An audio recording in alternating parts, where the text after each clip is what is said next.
Although it is the off season, I thought it'd be nice to bring you guys some actual paddling footage. So in today's video, we're going to do a little comparison between a couple of different paddling sessions between me and Matt Palmer.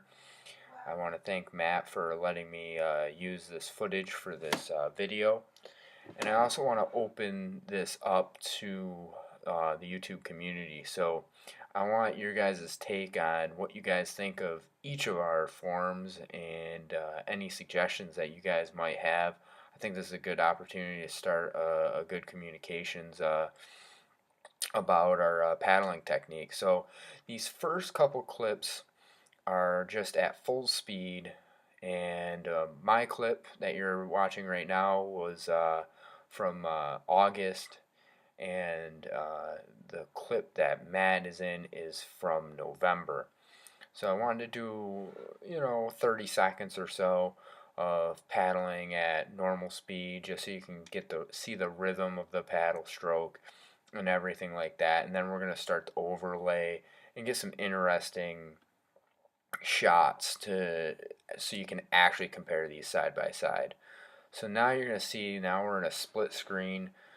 We weren't able to get these matched up perfectly, but you will see from time to time that the strokes, I got them matched up here and there. So as I'm watching this footage, I'm looking for a couple of different key points in my stroke. I'm looking for where's my catch and where am I applying power and how long my power phase is and what my exit looks like and what my recovery looks like also. So you can see that there's some pointed differences between the two stroke styles as of right now. Okay, you can see Matt's choked up on his paddle a little bit more than me.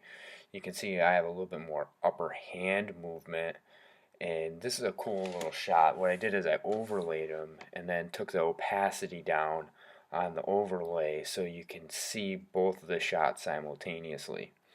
And then I made them so our heads are at the same level so you can see how much movement. And you're going to see Matt's top hand moves in a different fashion than mine does. When we switch to this next clip, you're going to be able to see some of the other differences that I have noticed from reviewing this footage. One of the big things I see is the paddling shoulder.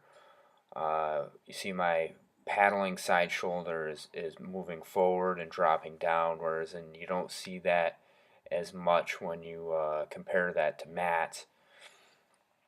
You can't tell because we're at a front-facing view, but you also can see, I think, that there's a little bit different of a entry angle to the paddle.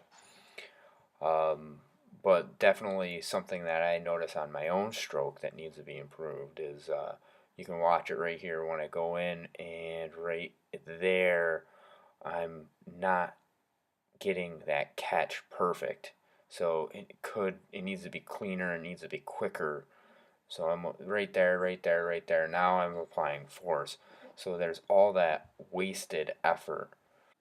Now in this clip we're doing split frame, so you're seeing right before entry and when from entry to when I'm really able to apply force, which that's where I think my biggest improvement needs to be made in my stroke, all the way to exit, and then my recovery and back to where we're going to enter. So I think that's my catch rate from that point right to there is where the most improvement in my stroke needs to be. But I want to hear from you guys. I want to know what you guys think of my stroke in this facet. So after a couple more strokes, we're going to go do the same thing with Matt's.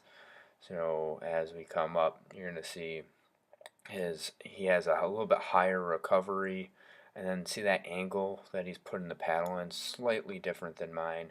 And now he's pretty vertical right there until he goes, and then he has his exit. So I think it's really interesting looking at this footage with a split frame like this. Really helps break down the distinct parts of the stroke, and then we can take and evaluate this and now use this as a training tool to make corrections to our form going forward so we can be more efficient and increase our overall speed due to better paddling efficiency, because that's one of the biggest things when it comes to being fast in a boat is being efficient. You know, if you are 10% more efficient, you'll go 10% faster when you don't have to work as hard. So it's the same thing if you're a runner or a biker or any endurance sport. So that's pretty much going to wrap it up for what we have in this video. I do want to ask you guys again to please comment. Let me know what you guys think of the footage. Let me know what you think of each of our forms. And if you like this content, always, if you haven't subscribed yet, please subscribe. Like the video and share it if you would, so we can get some more views, more content out to the general public. So until next time, guys, paddle hard.